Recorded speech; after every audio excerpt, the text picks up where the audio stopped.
Hola, ¿cómo estás? Bueno, hoy un poco de cafeína para empezar bien la mañana y que nos queda mucho día por delante. Entonces, muchas gracias por tu atención. Espero que el vídeo de hoy te resulte de mucho interés y que justifique la atención que le das a mi canal, que la valoro mucho, la aprecio mucho. Entonces, mira, hoy vamos a tratar de un tema que aparentemente les interesaría menos a mis amigos latinoamericanos, de México, de Perú, de Argentina, de Ecuador. Aparentemente, es decir, porque realmente es interesantísimo, aunque afecta ya mucho más a pues, España y las últimas colonias, que fueron pues, Cuba, Puerto Rico, Filipinas, Guam. Bueno, estamos hablando del final del imperio americano español, del imperio, por decir así,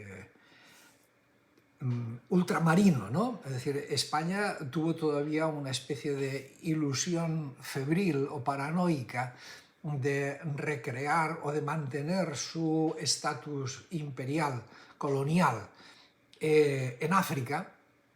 Y esto pues le duró hasta pues, el siglo XX, entrado bastante bien entrado el siglo XX.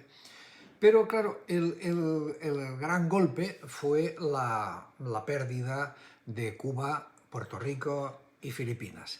Y esto ocurrió en el año 1898 como resultado de una guerra contra los Estados Unidos. Riquísimo el café. Bien, pues resulta que el fanatismo ultranacionalista neofascista al que llamo, bueno, no al que llamo, no, que ha producido la leyenda rosa y la ha reinventado y la ha recreado y la ha divulgado y popularizado con decenas de libros y de películas y de estupideces, pues entonces tiene su propia interpretación de lo que ocurrió en el año 1898, que en realidad fue un desastre humillante, realmente humillante. Y, hombre, al final pues es la teoría del karma que dicen algunos, o la de la justicia divina, o como lo quieras llamar. Es decir, que algo que empezó muy mal, algo que empezó siendo pues una invasión criminal, terminó pues de una forma sangrienta y humillante. O sea, fue una bofetada en toda la cara de la arrogancia de aquellos corruptos imperialistas. Los hechos son los siguientes. Te voy a poner un documento para que lo puedas leer con más detalle, pero muy esquemáticamente. Los hechos son los siguientes. A principios del año 1898, cuando ya España llevaba décadas de guerra en Cuba, guerra contra los independentistas, los que querían la independencia de Cuba, como José Martí y muchos más, ¿no? Miles, millones de cubanos luchando por su independencia y siendo reprimidos brutalmente, salvajemente por el gobierno español, con toda clase de medios, como ya te he contado en otros vídeos. Algunos, pues, tristemente famosos. Entonces, después de todas esas décadas, ocurre que estamos a principios del año 1898, en el puerto de La Habana hay un barco de la Marina de los Estados Unidos, el Maine, y en medio de la noche, pues estando atracado el barco ahí, hay una enorme explosión, mueren muchísimos tripulantes, no recuerdo si eran todos, pero algo así como 260 tripulantes murieron, mientras los oficiales no estaban en el barco, parece que estaban en alguna fiesta o algún acto oficial en algún sitio, y el barco se hunde. Entonces esta fue la justificación que encontró Estados Unidos, pues a través de una prensa amarillista, bueno, la cosa típica, ¿no? De decir, España ha hundido el barco, guerra contra los españoles, remember the Maine. Entonces, pues nada, guerra contra España. Y bueno, pues la guerra fue rapidísima, unas fuerzas americanas, fuerzas de tierra, unas fuerzas expedicionarias que eran realmente pequeñas, más los independentistas cubanos, pues acabaron controlando la situación de una forma muy sorprendente.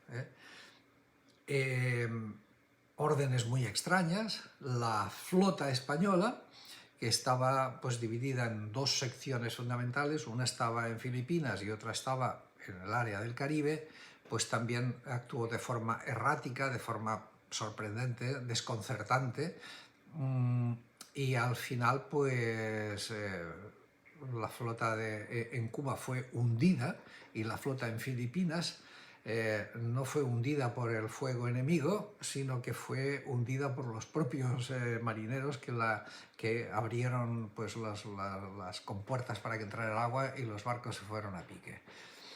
Todo muy sospechoso, todo muy ridículo, todo muy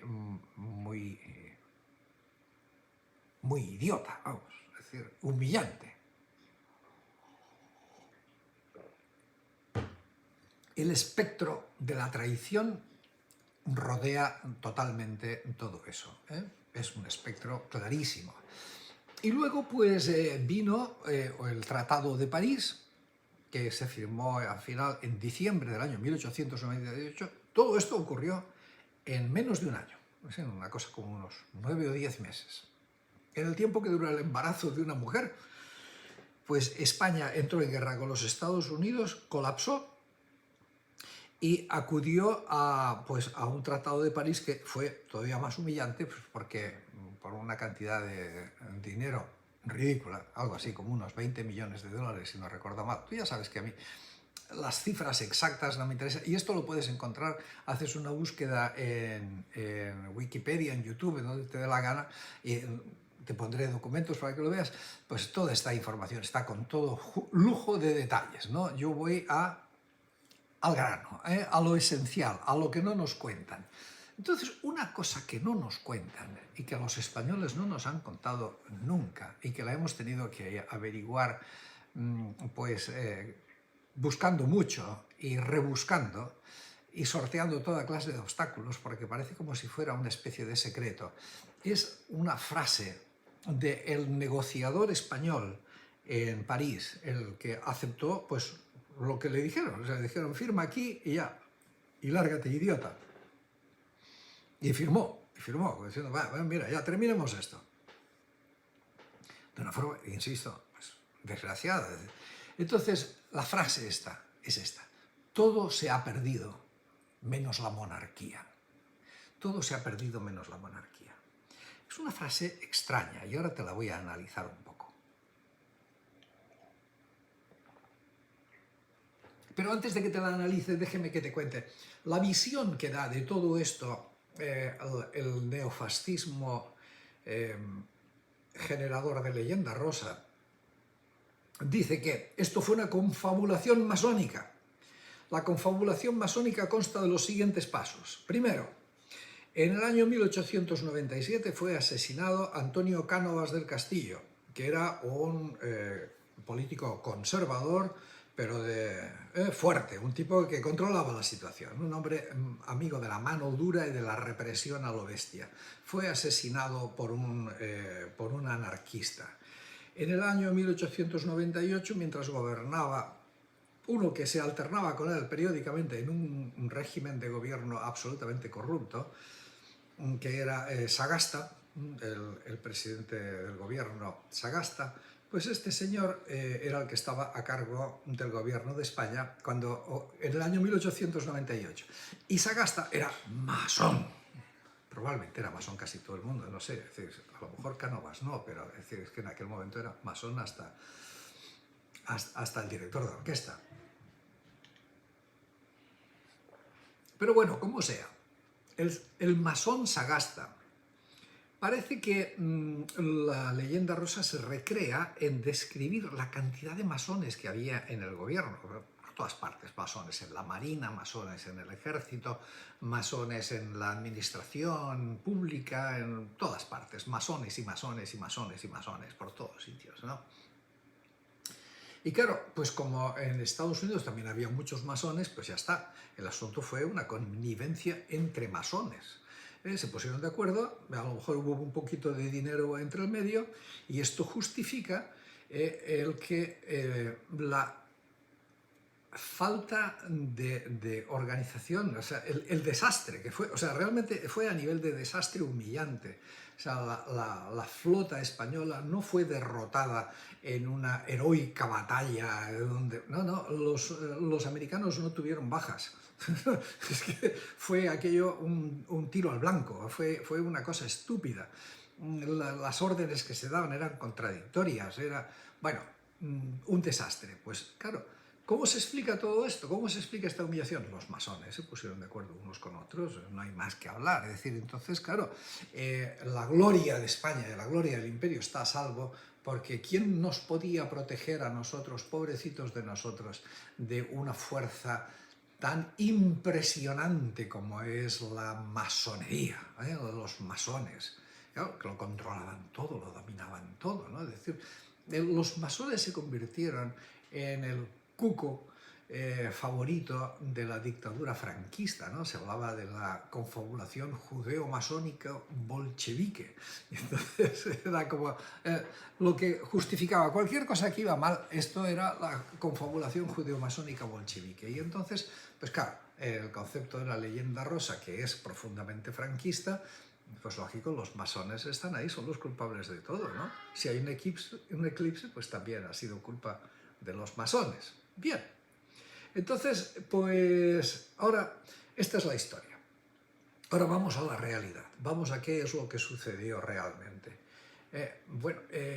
Falta un detalle más, falta todavía un detalle más. El detalle que falta es el señor Isaac Peral, un oficial de la Marina, había inventado un submarino, que era un arma increíble, lo había inventado y había hecho un prototipo, y aquello pues había funcionado bien y tenía pues unos planos muy desarrollados, y parece ser que de los muchos submarinos que ya estaba la gente inventando entonces, pues probablemente era uno de los mejores y de los que funcionaba con más éxito, y que era capaz de disparar torpedos, y que, bueno, el submarino habría sido un arma letal para defender las colonias españolas. Pero ¿qué es lo que ocurre? Y todo esto es cierto, que pues incluso desde las posiciones del ministro de la Marina y etcétera, pues lo boicotearon, lo ningunearon, y hasta incluso pues prácticamente casi que regalaron los planos del submarino de Peral. Todas estas cosas son ciertas. Claro, lo que añade el concepto de la leyenda rosa es que masones, masones, masones, masones, masones. Bien, bueno. Ahora vamos a explicar lo que no nos han contado nunca, ¿no?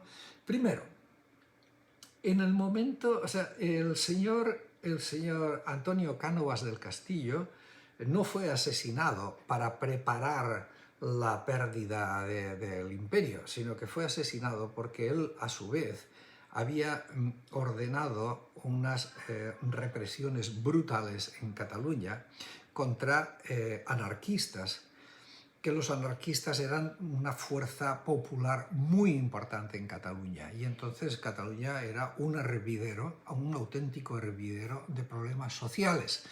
Entonces hubo un atentado anarquista en 1896, el día del Corpus Christi, y la represión fue absolutamente brutal, brutal.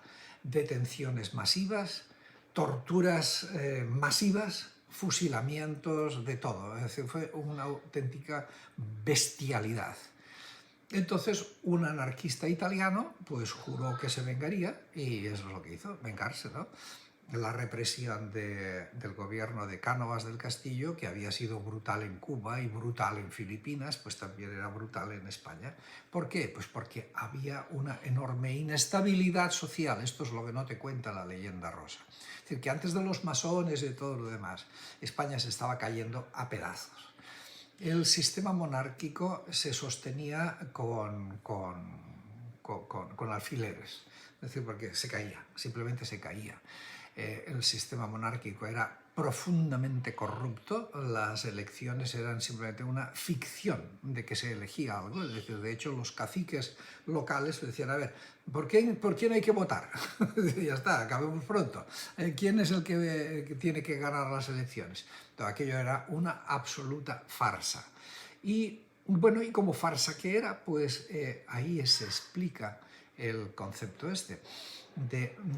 Todo se ha perdido menos la monarquía, porque lo que estaba claro es que la monarquía se iba a perder.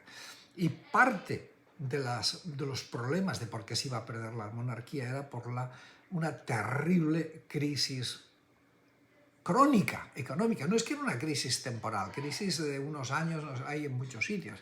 Lo que había era una crisis permanente de pobreza, de miseria. ¿Qué pasaba?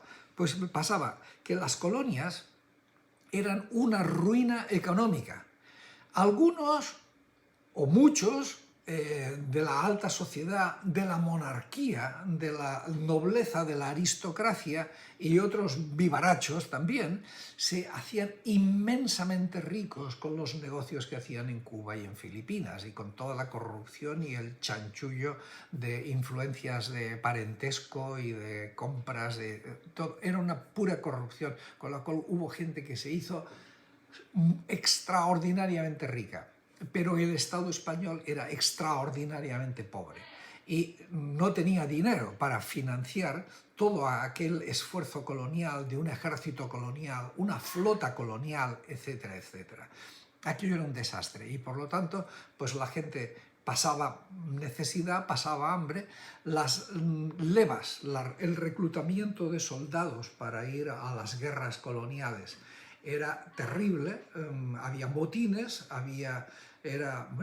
y además era terriblemente injusto, porque aunque aparentemente se hacía por sorteo, cuando a un señor de una familia pudiente le tocaba ir al ejército, entonces estaba permitido que por un dinero mandaran a un muchacho pobre, ¿no? Es decir, pues esto le pasó a un bisabuelo o tatarabuelo mío, o sea, me lo contó mi padre, es decir, que creo que era un bisabuelo, un abuelo de mi padre, que le tocó ir a la guerra y entonces pues nada, su padre le dieron dinero a una familia pobre y entonces intercambiaron un hijo por el otro y se acabó y así se resolvió el problema, ¿no?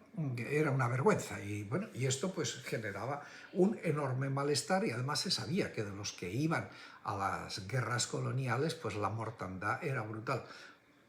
Mucho más que por las balas o la lucha contra los insurgentes, era por el desastre organizativo que hacía que murieran por miles y miles de enfermedades tropicales, hambre, mosquitos, etcétera, etcétera. El propio Ramón y Cajal, que fue reclutado para ir como médico en una de esas, casi se muere en Cuba, él lo cuenta, que casi se muere, regresó a España en estado casi agónico. Bueno, entonces había un malestar interno en España brutal. Y entonces, claro, aquello lo único que se podía prever era un estallido social, es decir, que antes de que en Rusia hubiera la revolución bolchevique, probablemente en España hubiera empezado una revolución mucho más violenta y mucho más brutal que la revolución bolchevique, puramente, simplemente porque la gente estaba que no aguantaba más, ¿no? Entonces las guerras coloniales eran insostenibles. De tal manera que, claro, el gobierno de Sagasta y el gobierno de todos lo que dijeron, mira, ¿sabes qué? Pues hay que deshacerse de esto y ya está. Y si nos metemos en la guerra con los Estados Unidos, pues va a ser la oportunidad de acabar con esto de una maldita vez. Y por eso es que la guerra terminó tan rápidamente, porque es absurdo. Es decir, en el Caribe aproximadamente se supone, no estoy seguro, pero la cifra es como de unos 200.000 soldados españoles. Y el cuerpo expedicionario de los Estados Unidos eran como unos 30.000. O sea, era ridículo, ¿no? Es absurdo pensar que hubiera un desmoronamiento tan brutal y tan rápido. Evidentemente hubo traición. Primero, porque los soldados les importaba, a las élites les importaban absolutamente nada, eran carne de cañón, era chusma, era basura prescindible. Lo único que les interesaba era su dinero y su poder y su estatus. Entonces, esta es la frase: todo se ha perdido menos la monarquía. Pero claro, uno podría decirle al señor Eugenio Montero Ríos, que fue el autor de la frase, el negociador: oye, ¿a ti qué te importa la monarquía? No, es que la monarquía era su propia supervivencia, era todo el sistema. O sea, lo que le importaba no era el rey, le importaba, era el sistema, la monarquía, el sistema monárquico que permitía los privilegios, la corrupción, etcétera, etcétera, hasta unos niveles absolutamente esperpénticos, ¿no? Entonces, lo demás sí se ha perdido todo, bueno, muy bien. Aún así, es decir, los ricos se trajeron de Cuba y de Filipinas todo lo que pudieron y llegaron a España a invertir y a funcionar bueno, pues como grandes millonarios y a invertir en bienes raíces y en cualquier cosa, ¿no? Es decir, fueron los oligarcas de su tiempo.